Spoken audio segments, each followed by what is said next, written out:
been feeling trapped down on the floor. I don't know what for. Feels like I'm gonna lose. Silence takes a hold. I can't let it go. Chin up, no one knows. But I won't let the stormy seas throw me in open water. Let me have my peace and leave me till tomorrow. Wind into my sail, away from things I let go. Floating on the waves, we go bottoms up. We go. Yeah. Part of the road. So, We've been driving up here for a couple months now, looking for properties all around the Suwannee River. We're looking in Levy County, Lafayette. We're looking in Dixie County. We've been looking all over. Real estate ventures can be really stressful. About as stressful as having a teenage driver bring you up here and drive you around up here.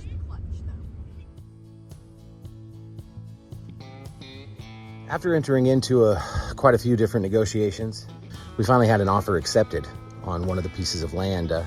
We were actually putting in offers, and they would counter. They would come back sometimes 1, 2, 3 days later and tell us that they had already had an above asking offer on that piece of property, and they'd ask us if we want to increase our bid for it or something like that. We just really didn't want to get into any kind of bidding wars or anything like that. We just wanted to place an offer on a piece of land that seemed right to us and have it accepted and purchase the land and build a homestead on it.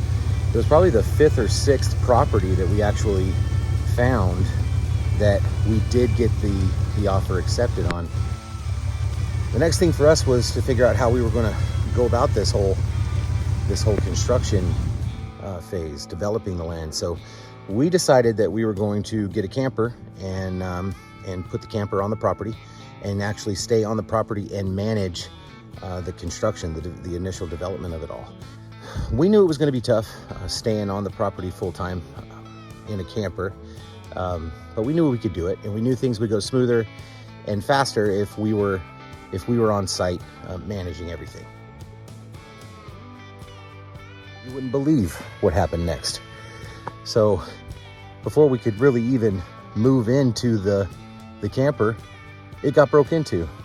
Yeah, we got robbed. So they did all kinds of damage to the door there. You know, they did all kinds of damage to one of the basement doors, and they stole the deep cycle batteries. They took a cable and they wrapped it around the rear axle, and they buried the cable along the ground back there, and they tied it to a tree. I guess so. Like when we moved the camper, the axle would get stuck, and we'd end up damaging and wrecking the camper. But yeah, I guess somebody's not too happy about us moving into the neighborhood, so they thought they would make things harder on us than they already are. But anyway, we got through that. We had to get some new batteries for the camper, and there's some damage that we got to take care of. That's okay. We're here to stay. Now this is our neighborhood too, and we're going to do our very best to be the best neighbors we can be.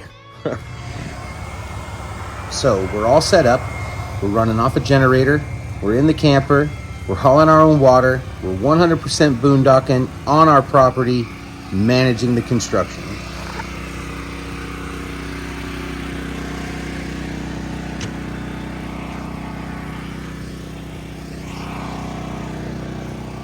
Had to move it.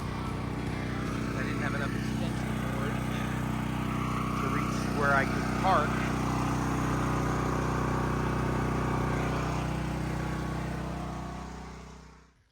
Next, in comes Hurricane Idalia.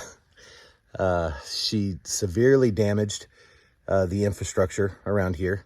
There were downed power lines and closed streets all over the place. It took us 2 days to tunnel back into the property, be able to get our vehicles. We were having to park 100 yards down the road is as close as we could get to the property. We had to do a whole lot of tunneling, a whole lot of saw work.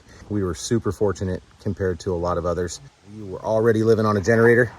We don't have electricity here yet, so that didn't change for us, but a lot of our neighbors around here had to do without power for a few days.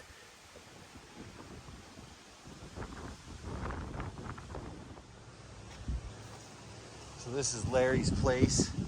That's his driveway. This is our street.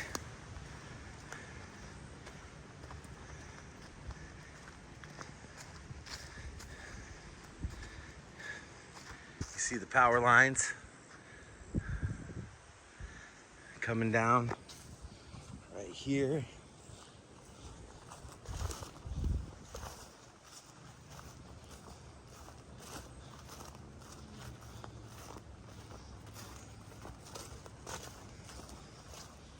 See them on the ground. It's devastating. It's devastating to see what some people had gone through. We were very fortunate, but it did damage our property. We had over an estimated 100+ trees that got uprooted, knocked down, broken in half, tossed around. It made it for a much more difficult time clearing the land, and so we've had to deal with that. You know, a lot of trees are broke off, hanging. You have snags and widowmakers all over the place, and we had to deal with that. We had to come back in and start cleaning it all up. In addition, so the hurricane bumped us up on some lists. You know, all of a sudden we had zero time to get the land clearing done before the house was supposed to be delivered. Somehow we got bumped up. We had to call in some help. So first we had Parmelee Tree Care come up. A good friend of ours, Butch, brought his tractor and his crew up and got us started, got us tunneled in. They got most of the driveway done for us, cleared for us. But we still had a lot of work to do and no time to get it done. So we needed to get an address officially established. And part of the work to getting that done is actually putting in a mailbox. So whatever contractors or workers we've got coming our way, they can actually find us. So that's what you see here. We're actually installing our mailbox. Yeah? And we'll be official. Official.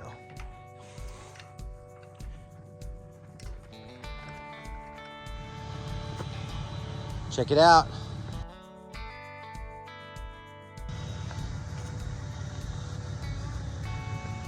Driveway, mailbox. So we had to call in another crew. They came in and cleared the rest of the driveway and the pad for us, but not without cost. To have them come in and get it done in the expedited fashion that we had them come in and get it done was about $7,000 out of pocket that we didn't see coming. That was a curveball we didn't expect, and that kind of made things even that much more stressful. You know, when you don't see things like that coming, and they're holding everything else up, you know, or they have the potential to hold everything else up. It tends to add some anxiety to the mix. But the crew came in and got things cleared for us, and we're very thankful for that.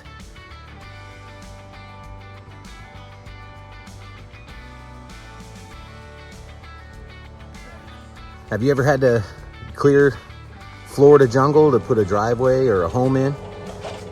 How did you guys deal with it? How did you do it? What did you do with the material? Did you pile it up and burn it on your property, or did you have it hauled off?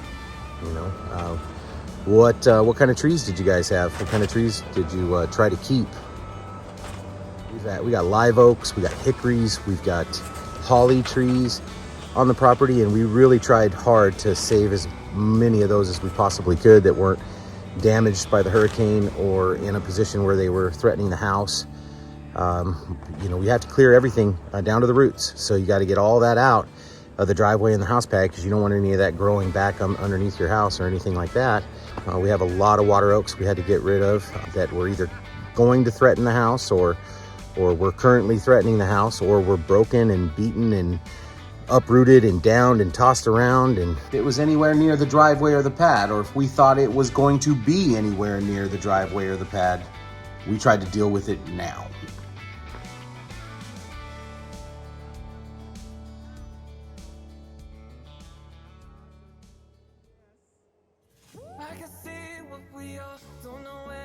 alone.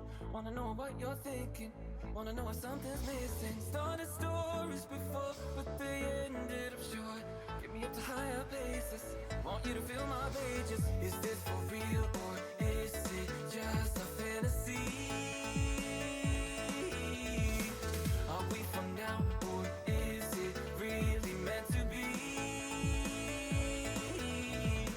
Are you still in my arms when we've read out all the parts of this story? Far past the epilogue, will I still be in your heart in this story? Are you still in my arms when we've read out all the parts of this story? Far past the epilogue, will I still be in your heart in this story?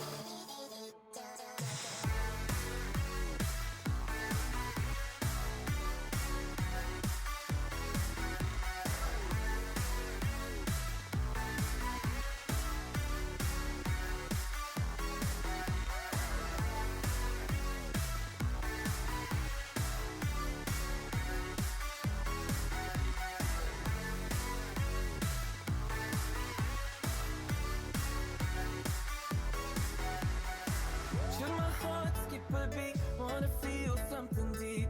Do I really need your saving? You're the one on time I've wasted. Now the story is new, just a chapter or two. Will it be the same at the end? Don't want it to finish for you. Is this for real or is it just a fantasy? Are we for now or is it really meant to be? Are you still in my arms when we've read out all the parts of this story? Promise the epilogue, will I still be in your heart in this story?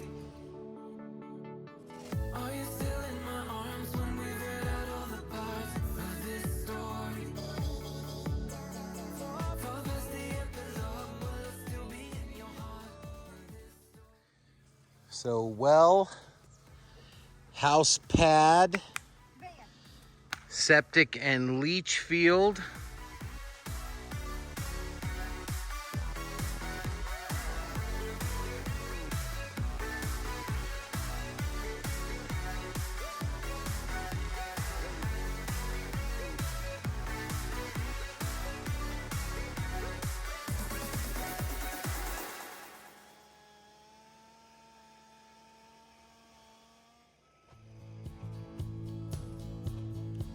The offer was accepted on May 3rd for the land. So that started everything for us. The deal was closed on July 7th. There was a couple delays on the closing. We tried for a 30-day close, ended up with a couple months more, like a 60-something day close. The deed was recorded on July 24th. We started staying on site on August 10th. We got all of our permits on August 21st, my sister Jamie's birthday. Happy birthday. The hurricane nailed us on August 30th. It's just a week later, we got hit by the hurricane. But we got the land clearing done, and we were ready for the house to start coming in to be delivered on September 10th. So September 10th, land clearing done, all of it done. 4 months from the time we put in the offer to the time the land clearing was done, and we were ready for the house to be delivered. But we've been living on site now at that point for 1 month. So on site 1 month, land clearing done, ready for the house to be delivered. Come down the road, swing in right there, straight down the driveway to the house pad. Stay tuned.